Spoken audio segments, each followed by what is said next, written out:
Hola, ¿cómo están? Otra vez haciendo una reseña de un libro que leí en enero de este año, hace muy poquito, lo terminé.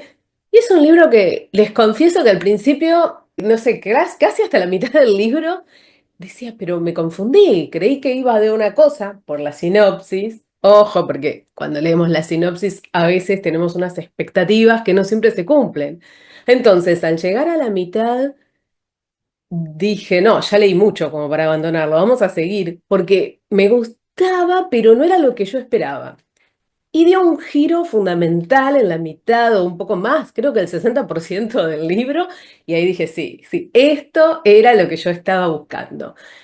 Y después, mirando un poco las críticas, me di cuenta que el autor, que se llama Albert Wells, que es de Letonia, y por allá, por el año 72, escribió esta novela y pensemos en el contexto. Él estaba en el régimen soviético, había mucha censura, ya le habían censurado su segunda novela, después les cuento, eso fue en el 67, y entonces la disfrazó de una novela negra, de una novela policial, para luego, sí, ir a lo que él pretendía, que es una obra muy buena, filosófico-existencial, donde hay una crítica al sistema, por supuesto, al capitalismo, al tener que ser productivo, pero también al régimen soviético, a toda opresión, y habla de la búsqueda de la libertad individual y de sentirse bien con uno mismo y no vivir para trabajar, que es lo que pasaba también con el régimen. Edmund Burns sería el hombre, es un arquitecto que desaparece. La mujer lo busca por todos lados y bueno, por supuesto no sabe si se fugó, si le pasó algo, busca refugio en las instituciones, pero mucha cabida no le dan, la verdad. Y Edith se llama la mujer, y cuando empieza a describirlo a él, que es al principio del libro, habla de que era como un adicto al trabajo. Entonces, por eso hay un inspector, que es el otro personaje principal, que es Valdis Struga, que empieza también contando su relación con su mujer, habla de su vida. Por eso al principio yo no sabía bien de qué iba. Digo, pero si se llama La Jaula, me dicen que es un hombre que está encerrado. Después, ahora les voy a leer la sinopsis. Se las voy a leer ahora mejor. Dale, empezamos con eso. Edmund Burns, un arquitecto de éxito, desaparece repentinamente sin dejar rastro durante el trayecto de regreso a su casa en Riga, después de haber ido a visitar la granja de sus padres. Nadie sabe si se ha fugado voluntariamente o si fue víctima de un crimen. Su mujer, Edith, se encarga de que se inicien las investigaciones policiales, que enseguida parecen llegar a un punto muerto. No hay señales de Burns ni indicios de su paradero. Tampoco pruebas de si está vivo o muerto. En el transcurso de la búsqueda, el inspector Valdis Struga, responsable del caso, se sentirá cada vez más vinculado al desaparecido y se verá unido en un proceso de introspección y análisis de su propia vida. Vamos a ver esas similitudes enseguida porque él sufre de gota. También Edmund sufría de gota, que no es una enfermedad tan común, tenían los mismos síntomas. Además, la relación de cada uno con sus esposas es similar. Bueno, la cuestión es que se publicó originalmente en 1972, pero en 2024 hubo una traducción al español y un resurgimiento de este autor que fue muy reconocido en Letonia. Bueno, La jaula es un clásico de la literatura letona, es un relato psicológico que les recomiendo, es de suspense, pero escrito por este novelista tan destacado que lo disfraza. Muchos interpretaron a la jaula como si fuera una alegoría de la opresión soviética, pero ante todo esta novela nos invita a reflexionar sobre el sentido de la libertad individual. Y esto nos dicen para vendernos el libro, estas preguntas que hicieron que yo lo quisiera tener. ¿Necesito leyes si estoy solo? ¿Necesito la moral si estoy solo? ¿Necesito la ética si estoy solo? ¿Y necesito mi propio yo si estoy solo? Quien es fuerte destruye la jaula. Quien carece de fuerza inventa una filosofía de la jaula, porque esa resulta la única manera de sobrevivir en ella. Bueno, evidentemente todos tenemos nuestras propias jaulas mentales y en esta novela vamos a ir viendo cómo por sobrevivir, este hombre, que ya les digo, más en el 60% de la novela nos damos cuenta que está en una jaula, perdón por el spoiler, pero si no, no la van a entender ni la van a querer leer. Ya les digo, va, la primera parte vas para un lado y luego va para el otro. En esa jaula, este hombre, si quiere sobrevivir, tiene que empezar a hacer volar su imaginación, por supuesto, y además hace unos paralelismos, comparaciones con lo que era afuera y lo que era adentro, y se da cuenta que si compara se muere. Entonces necesita crear su propia filosofía de la jaula. Y también pensamos que cuántos, estando libremente o supuestamente libremente por la vida, están oprimidos, comidos por la rutina, sin saber a dónde van, dejándose llevar por la corriente, viviendo totalmente infelices y sin tener fuerza ni voluntad y a veces ni siquiera visión para darse cuenta que ellos mismos tienen la llave para salir de esa jaula mental. Entonces, la novela es súper recomendable por ese lado. Ahora les voy a contar un poco de los datos. Los datos es Automática Editorial. El título original es Buris. Se publicó por primera vez en 1972 y se publicó en castellano en esta edición que yo les estoy comentando el 14 de febrero de 2024, el Día de los Enamorados. Tiene 208 páginas, fue traducido por Rafael Martín Calvo y la imagen de cubierta es de Bea Costo. Muy linda la imagen. Ahora les voy a contar un poco qué cosas se me ocurrieron, además de lo que ya les dije. Que la jaula parece que, primero es esto de la novela policial, que a mí la verdad no me gustan mucho porque ya leí mucho y ya me interesan otros tipos de temáticas. Pero se convierte en un alegato a favor de la libertad. En un mundo que está estandarizado, acá él encuentra su propio camino. Bueno, mejor dicho, es en un mundo en que caminamos por senderos marcados, se puede decir. Que tenemos como un riel de ferrocarril y vamos por ahí. Y a veces ni nos planteamos por qué estamos para ahí, por ahí. ¿Quién marcó ese camino? ¿Existe ese destino? ¿Existe ese único camino o hay otro? Bueno, entonces, por eso es que la jaula tiene esto, ¿no? Que es como algo invisible que nos rodea. Bueno, en este caso, por un lado, es una metáfora, ¿no? Que parece salida de una novela de Kafka, les digo. Puede ser el castillo, puede ser el proceso, puede ser la metamorfosis, porque como aquel insecto, no sé si escarabajo o cucaracha, o el castillo, ese burocrático inalcanzable, o el proceso, estamos hablando todo del genio checo, eh, está la culpa presente, están los dilemas morales, están los propios actos, eh, como una presión que está autoimpuesta. Y esto tiene en común el genio ruso, digamos, o letón, con el checo. Vamos al contexto sociopolítico, es 1972, la República Socialista Soviética de Letonia pasa por la censura. Entonces, como sea, la tiene que evitar el autor, por esto es que delinea estos personajes que parecen primero que se trata de algo de detectives, de investigación, policial, y después va para otro lado. Hay un giro puramente psicológico. Toda la novela uno se da cuenta en la escritura, en la sintaxis, en el estilo, que se vuelve como opresiva. Hay un victimario. Hay un victimario que tiene culpa, porque también enseguida más o menos se descubre por dónde va lo que le pasó, que no les voy a decir. Hay un investigador y una víctima, y todos ocupan como el centro de esta novela. Hay reflexiones, hay decisiones que se tienen que tomar acerca de la sociedad, del papel de cada uno, de la individualidad. Y como lo van a ver en las frases que subrayé, que ahora les voy a leer. Así que podríamos decir que el libro es una propia jaula, una propia trampa.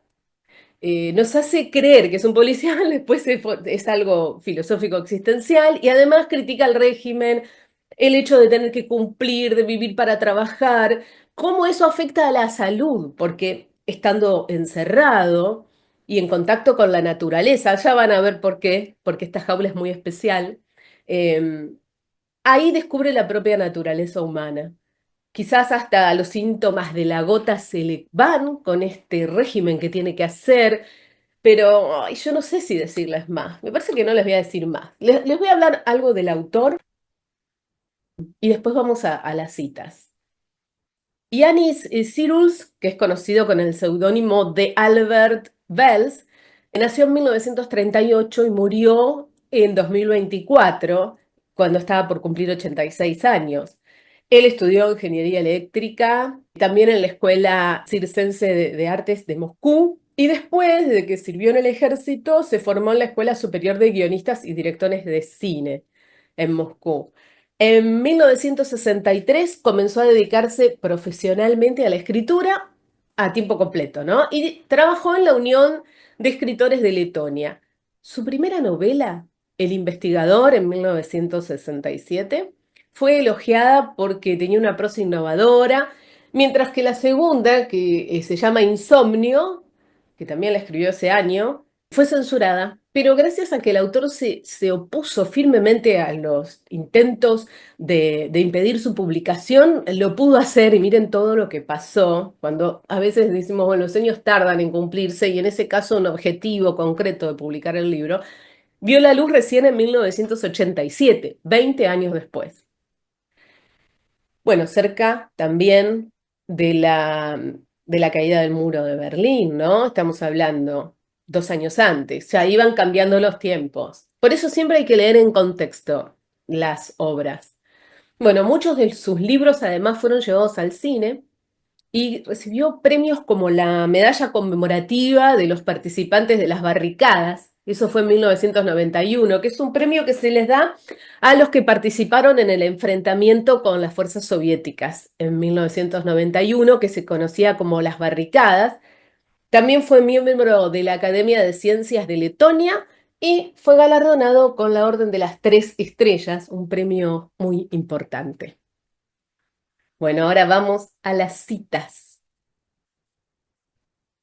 Me acerqué para poder leer sin anteojos porque el reflejo de los vidrios hace que no me vean los ojos, que ya me lo dijeron, entonces, bueno, prefiero leer sin anteojos. Lo principal, decía siempre Bers, era el trabajo hecho y no las buenas intenciones.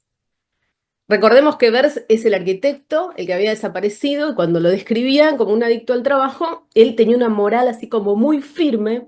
Y Edith, la mujer, decía que él, si no estaba trabajando y poniendo todo en el trabajo, en la casa no tenía iniciativa, no tenía vida, no tenía ocio, solo se tiraba en el sillón a mirar la tele, a mirar fútbol, algo así, o deportes. Bueno, o sea, tenía una vida un poco como cuadradita y encasillada. La fina seda de felicidad se había disuelto con el paso del tiempo y los afilados dientes de la realidad habían mordido las manzanas doradas del pasado. Esto es en referencia al matrimonio. Edith entró a su edificio. La pintura de las paredes del pasillo se había descascarillado en varios sitios, formando una geografía extraña, una especie de mapa de tierras inexistentes. Y en aquel momento su marido debía encontrarse en alguna de ellas. Cargaba con su propia jaula a todas partes.